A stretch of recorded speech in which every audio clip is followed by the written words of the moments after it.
Hello Pisces, Sun, Moon, Rising, and Venus signs. Kamusta kayo? Sana po nasa mabuti kayong kalagayan. Welcome back po sa Star Tarot at kung bago kayo rito, welcome din po kayo. Please subscribe, like, share my videos, and leave me a comment kung naka-resonate kayo. You are never alone. Believe. Magtiwala ka na hindi ka nag-iisa. Magtiwala ka na lagi kang may kasangga, lagi kang may kasama, lagi kang may katropa. Okay? Dito sa physical realm, for sure, kahit isang kaibigan, meron ka. Diba? Na laging handang tumulong sa'yo, handang damayan ka sa kung ano man ang iyong pinagdadaanan, masaya ka man or malungkot, that person will be there for you. May kamag-anak ka, may mga katrabaho ka, hindi ka nag-iisa. Okay? And lalong-lalo na sa spirit realm, mas marami kang kasangga, mas marami kang katropa. God is there, your ancestors is there, yung mga guardian angels mo, nandiyan dyan, spirit guides mo, you have them. Okay? So, what else? We have believe in miracles. Magtiwala ka na merong mga milagro. At feeling ko, kaya ka inibitahan dito na magtiwala ka sa miracles kasi there are miracles that are being prepared for you by the divine. At kung anong pinaniniwalaan natin, ano yung iniisip natin na sa puso natin, one day, that is what you're going to see in your reality. Life is what you make of it. Be brave and reach for the stars. Okay? Maging matapang ka. Maging matatag ka, no? At magtiwala ka sa sarili mo na kung ano man yung mga goals mo, ano man ang mga dreams mo, one day that is coming to fruition.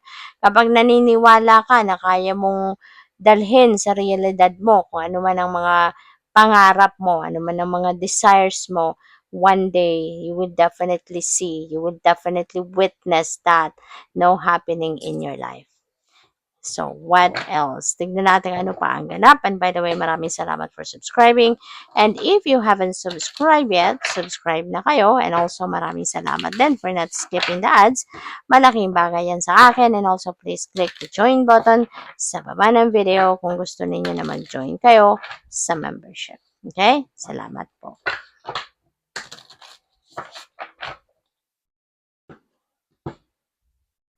So, we have the High Priestess. Ayan, paalala ito sa inyo, Pisces, na lagi kang makikinig sa intuition mo. Lagi mong pagtitiwalaan, sundin, at pakinggan yung bulong ng iyong intuition because that is the universe's way of telling you what to do or guiding you kung ano ang dapat mong gawin, saan ka papunta yung ganon. Okay? Kaya lagi kang makinig. Mas paniwalaan mo kung anong naririnig mo from your intuition rather than makinig ka sa mga sabi-sabi ng kung sino-sino. Alright? Kasi ito, hindi ka nito ililigaw. Dadalhin ka ng intuition mo sa dapat mong mapuntahan. So, kung ano ang makakabuti para sa'yo. Okay? And also, maaari na ngayon, you are going to learn more wisdom. You're going to gain more wisdom na magagamit mo din sa future mo. And also, this is the time na you need to be very patient about everything. Kasi, 'di ba, hindi naman lahat ng gusto natin ay mangyayari sa timeline na gusto natin or sa form na gusto natin. 'Di ba? Maraming bagay or pangyayari sa buhay natin na hindi natin kontrolado. Kaya, kailangan nating matutong magpasensya at magantay. So, we also have Eight of Fire. Ayan, napakaganda nito. Si Eight of Fire, merong mga magagandang balita, maraming mga balita ng opportunity ang dadating. You may be busy. Maaaring mapilitan ka dito na mag-multitask ka kasi you don't want to um, ayaw mong mang-deadma dito ng oportunidad. Kaya kung ano man ang kaya mo, gagawin mo, 'di ba? At mabilisan, This is a fast-moving energy. Mabilis ang mga ganap sa buhay. Kaya kailangan din na handa ka sa kahit ano. Kailangan lagi kang physically fit and ready, mentally, emotionally, 'di ba? You need to be fit and ready for anything and be ready sa kahit ano ba na pwedeng mangyari. Kasi nga, baka bigla ang meron dumating na balita Maaaring meron dumating na impormasyon na kailangan mong aksyonan. So, you will be ready.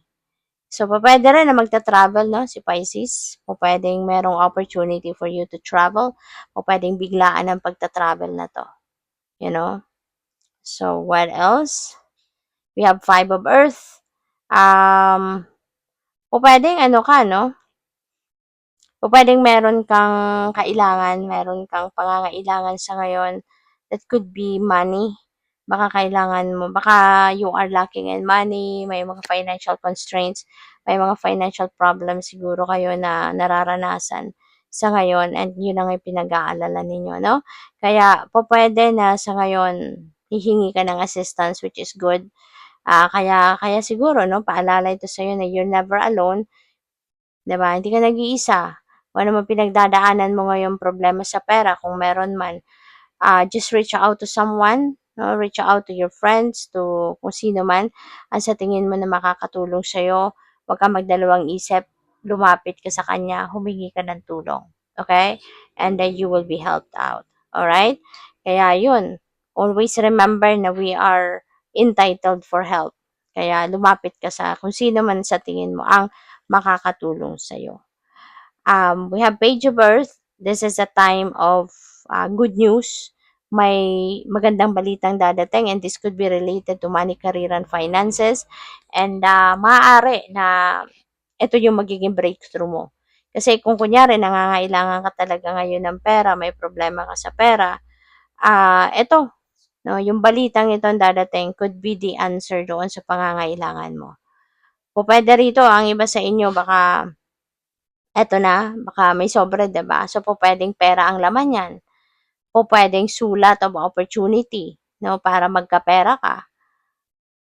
Pwede rin na pera ang nilalaman nito kasi kunyari nagbebenta ka ng property. So, baka nabenta mo na at eto na, babayaran na. Kaya ito, pwedeng ang nilalaman ng sobrang ito ay pera, no, na kailangan mo. 'Di ba? Ngayon, with this Five of Earth energy. Pwede rin na related ito sa kunyari school matters. Baka kayo ay merong in-applyan na